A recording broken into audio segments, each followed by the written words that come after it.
कार्तिक कथा को सुनो, सभी सहज मन लाए। 13वां अध्याय सुनाऊं, श्री प्रभु शरण में आए।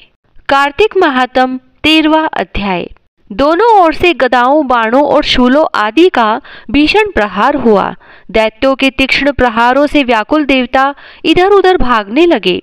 तब देवताओं को इस प्रकार भयभीत हुआ देख गरुड़ पर चढ़े भगवान युद्ध में आगे बढ़े और उन्होंने अपना सारंग नामक धनुष उठाकर बड़े जोर का टंकार किया। त्रिलोकी शाब्दित हो गई। पल मात्र में भगवान ने हजारों दैत्यों के सिरों को काट गिराया। फिर तो विष्णु और जालंधर का महासंग्राम हुआ। बाणों से आकाश भर गया। लोग आश्चर्य करने लगे। भगवान विष्णु ने बाणों के वेग से उस दैत्य की ध्वजा, छत्र और धनुष बाण काट डाले। इससे व्यथित हो उसने अपनी गदा उठाकर गरुड़ के मस्तक पर दे मारी। साथ ही क्रोध से उस दैत्य ने विष्णु की छाती में भी एक तीक्ष्ण बाण मारा। इसके उत्तर में विष्णु जी ने उसकी गदा काट दी और अपने सारंग धनुष पर बाण चढ़ाकर उसको बींधना आरंभ किया। इस पर जालंधर इन पर अपने पैने बाण बरसाने लगा। उसने विष्णु जी को कई पैने बाण मारकर वैष्णव धनुष को काट दिया। धनुष कट जाने पर भगवान ने गदा ग्रहण कर ली और शीघ्र ही जालंधर को खींचकर मारी। परंतु उस अग्निवतमोक गदा की मार से भी वह दैत्य कुछ भी चलायमान न हुआ। उसने एक अग्निमुख त्रिशूल उठाकर विष्णु पर छोड़ दिया। विष्णु जी ने शिव के चरणों का स्मरण कर नंदन नामक त्रिशूल से उसके त्रिशूल को छेद दिया। जालंधर ने झपट कर विष्णु जी की छाती पर एक जोर का मुष्टिक मारा। उसके उत्तर में भगवान विष्णु ने भी उसकी छाती पर अपना एक मुष्टि का प्रहार किया। फिर दोनों घुटने टेक बाहुओं और मुष्टिकों से बाहु युद्ध करने लगे। कितनी ही देर तक भगवान उसके साथ युद्ध करते रहे। तब सर्वश्रेष्ठ मायावी भगवान उस दैत्य राज से मेघवाणी में बोले, रे रण दुमर्द दैत्य श्रेष्ठ, तू धन्य है जो इस महायुद्ध में इन बड़े बड़े आयुधों से भी भयभीत न हुआ। तेरे इस युद्ध से मैं प्रसन्न हूँ। तू जो चाहे वर मांग। मायावी विष्णु की ऐसी वाणी सुनकर जालंधर ने कहा, हे भावुक, यदि आप मुझ पर प्रसन्न हैं तो यह वर दीजिए कि आप मेरी बहन तथा अपने सारे कुटुंबियों सहित मेरे घर पर निवास करें। नारद जी बोले, उसके ऐसे वचन सुनकर विष्णु जी को खेद तो हुआ, किंतु उसी क्षण देवेश ने तथास्तु कह दिया। अब विष्णु जी सब देवताओं के साथ जालंधरपुर में जाकर निवास करने लगे। जालंधर अपनी बहन लक्ष्मी और देवताओं सहित विष्णु को वहां पाकर बड़ा प्रसन्न हुआ। फिर तो देवताओं के पास जो भी रत्नादि थे सबको ले जालंधर पृथ्वी पर आया। निशुंभ को पाताल में स्थापित कर दिया और देव, दानव, यक्ष, गंधर्व, सिद्ध, सर्प, राक्षस, मनुष्य आदि सबको अपना वंशवर्ती बना त्रिभुवन पर शासन करने लगा। उसने धर्मानुसार सुपुत्रों के समान प्रजा का पालन किया और उसके धर्म राज्य में सभी सुखी थे। ओम नमो भगवते वासुदेवाय। 13वां अध्याय समाप्त। जय श्री राधे। कार्तिक की कहानी। 2 सास बहुएं थी। कार्तिक मास आया तो सास बोली, मैं कार्तिक स्नान के लिए तीर्थ जाना चाहती हूँ। बहू बोली, मैं भी चलूंगी। सास बोली, तू अभी बहुत छोटी है, अभी मुझे जाने दे। सासू तीर्थ गई तो बहू कुमार के से 35 कुंडे ले आई। रोज एक कुंडा भर कर रखती। उधर गंगा में सासू जी की नथ गिर गई। बहू कुंडे में नहाती हुई बोली, सासू नहावे उंडे, मैं नहाऊं कुंडे। इतने में गंगा की धारा कुंडे में आ गई। साथ में सासू जी की नथ भी आ गई। बहू ने नथ पहचान ली और अपनी नाक में पहन ली। महीना पूरा हुआ। सासू जी आई। बहू सामे लेने लगी तो सास नथ देखकर बोली कि तू यह कहाँ से लाई? तो बहू बोली, यह तो मेरे कुंडे में गंगा की धारा के साथ आ गई। पर सास ने कुछ ध्यान नहीं दिया। फिर सास बोली कि मुझे ब्राह्मण भोज करना है। तो बहू बोली कि सासू जी 2 ब्राह्मण मेरे भी जिमा दो, मैंने भी कार्तिक स्नान किया है। तब सास ने कहा कि तूने कहाँ कार्तिक स्नान किया? तो बहू बोली, ऊपर चलो मैं आपको बताती हूँ। ऊपर गए तो देखा सारे कुंडे सोने के हो गए। बहू बोली, मैं रोज कुंडा भरकर रखती और सुबह जल्दी उठकर नहाती और उल्टा करके रख देती। तब सासू जी बोली कि बहू तू तो बहुत भाग्यवान है जो साक्षात गंगा जी तेरे पास आई। तूने श्रद्धा और विश्वास से कार्तिक स्नान किया तो भगवान ने तुझे फल दिया। दोनों सास बहू ने धूमधाम से ब्राह्मण जिमाकर दक्षिणा देकर विदा किया। हे गंगा मैया, जैसे बहू पर कृपा की, उसको कार्तिक स्नान कराया, वैसे हम सबको कराना। तुलसा जी की कहानी। कार्तिक के महीने में सब कोई तुलसा माता को सींचने जाती। सब कोई तो सींच के आ जाती, पर एक बुढ़िया माई आती और तुलसा माता से रोजाना कहती, तुलसा माता सत की दाता, मैं बिड़ला सींचू तेरा, तू कर निस्तारा मेरा। तुलसा माता अड़ुआ दे लडुआ दे, पीतांबर की धोती दे, मीठा मीठा ग्रास दे, बैकुंठ का वास दे, चटके की चाल दे, पटके की मोत दे, चंदन का काठ दे, झालर की झिनकार दे, साई का राज दे, दाल भात का जीवन दे, 11 का दिन दे, कृष्ण का कांधा दे। इतनी बात सुनकर तुलसा माता सूखने लगी। भगवान ने पूछा कि तुम्हारे पास तो इतनी औरतें आती हैं, तुम्हें जिमाती है, गाती हैं, तो भी तुम कैसे सूखने लगी? तुलसा माता ने कहा कि एक बुढ़िया माई आती है जो रोजाना इतनी बात कहकर जाती है। मैं और तो सब कुछ दे दूंगी, पर आप कृष्ण जी का कांधा कहाँ से दूंगी?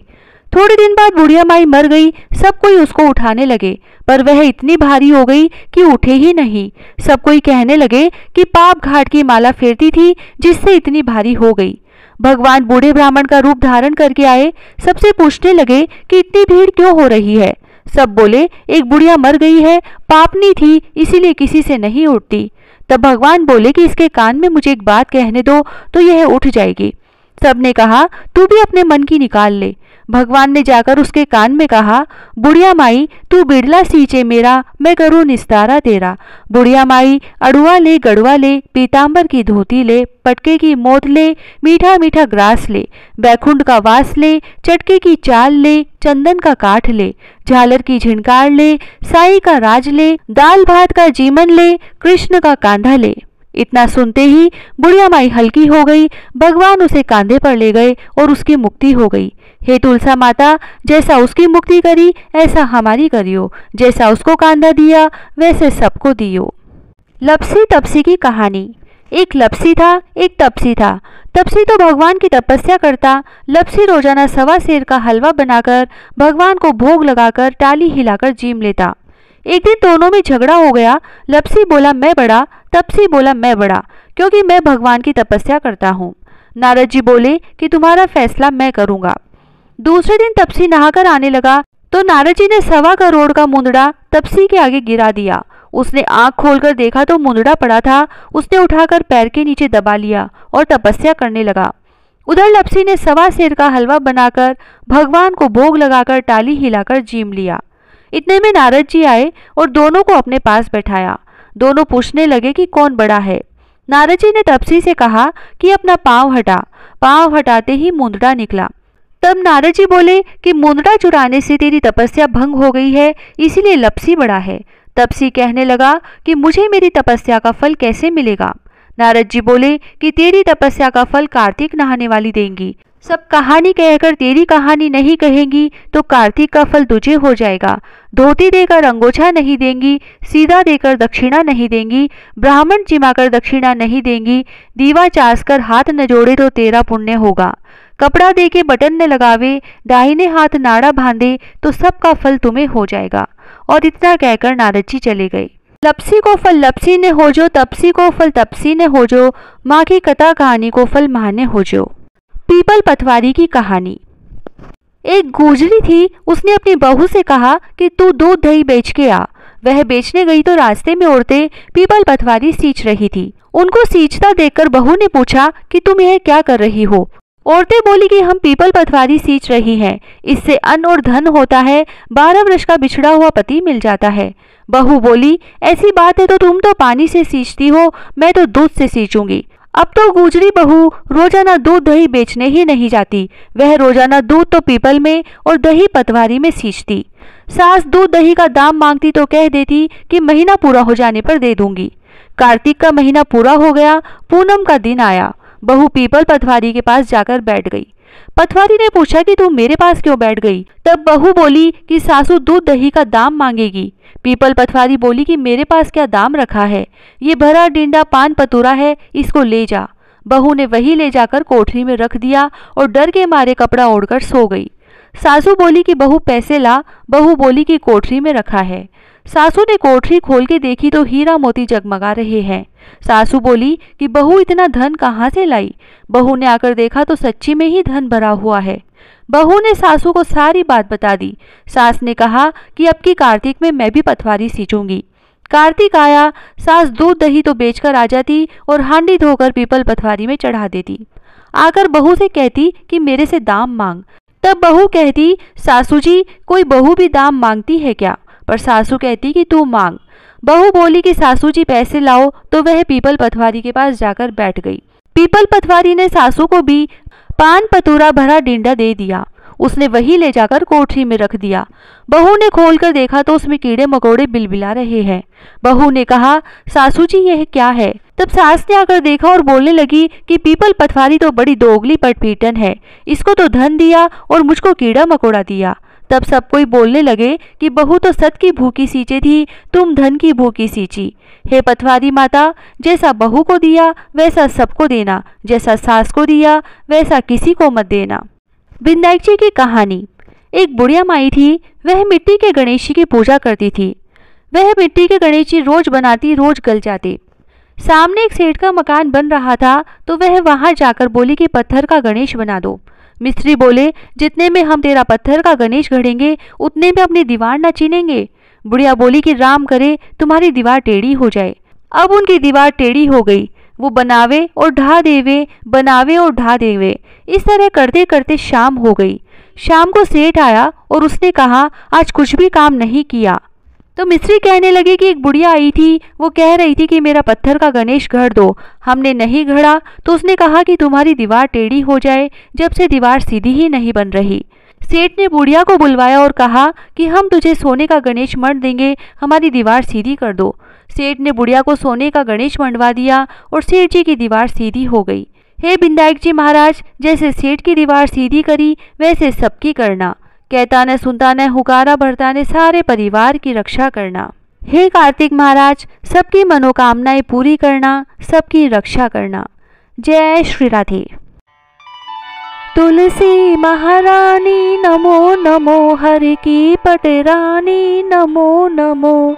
तुलसी महारानी नमो नमो, हर की पटरानी नमो नमो। धन तुलसी पूरण तप की नो, शालिग्राम बनी पटरानी नमो नमो। तुलसी महारानी नमो नमो। जाके पत्र मंजरी कोमल, श्रीपति कमल चरण लपटानी नमो नमो। तुलसी महारानी नमो नमो, हर की पटरानी नमो नमो। कौन से महीने बोई रानी तुलसा, कौन से महीने हुई हरियाली नमो नमो। तुलसी महारानी नमो नमो। कौन से महीने हुई तेरी पूजा, कौन से महीने हुई पटरानी नमो नमो। तुलसी महारानी नमो नमो।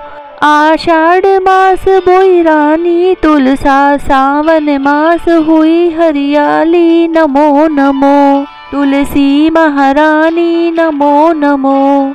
कार्तिक मास में हुई तेरी पूजा, मंगसिर मास हुई पटरानी नमो नमो। तुलसी महारानी नमो नमो। धूप दीप नैवेद्य आरती, पुष्पन की वर्षा बरसानी नमो नमो। तुलसी महारानी नमो नमो। 56 भोग 3600 व्यंजन, बिन तुलसा हरि एक नमानी नमो नमो। तुलसी महारानी नमो नमो। जो तुलसी को सवेरे गाए, श्री कृष्ण के दर्शन पाए नमो नमो। तुलसी महारानी नमो नमो। जो तुलसी को दोपहर में गाए, खीर खांड का भोग लगाए नमो नमो। तुलसी महारानी नमो नमो। जो तुलसी को सांझ में गाए, श्री कृष्ण की आरती उतारे नमो नमो। तुलसी महारानी नमो नमो। जो तुलसी को रात में गाए, श्री कृष्ण के चरण दबाए नमो नमो। तुलसी महारानी नमो नमो। सभी सखी मैया तेरो यश गावे, भक्ति दान दीजिए महारानी नमो नमो। तुलसी महारानी नमो नमो। तुलसी महारानी नमो नमो, हर की पटरानी नमो नमो।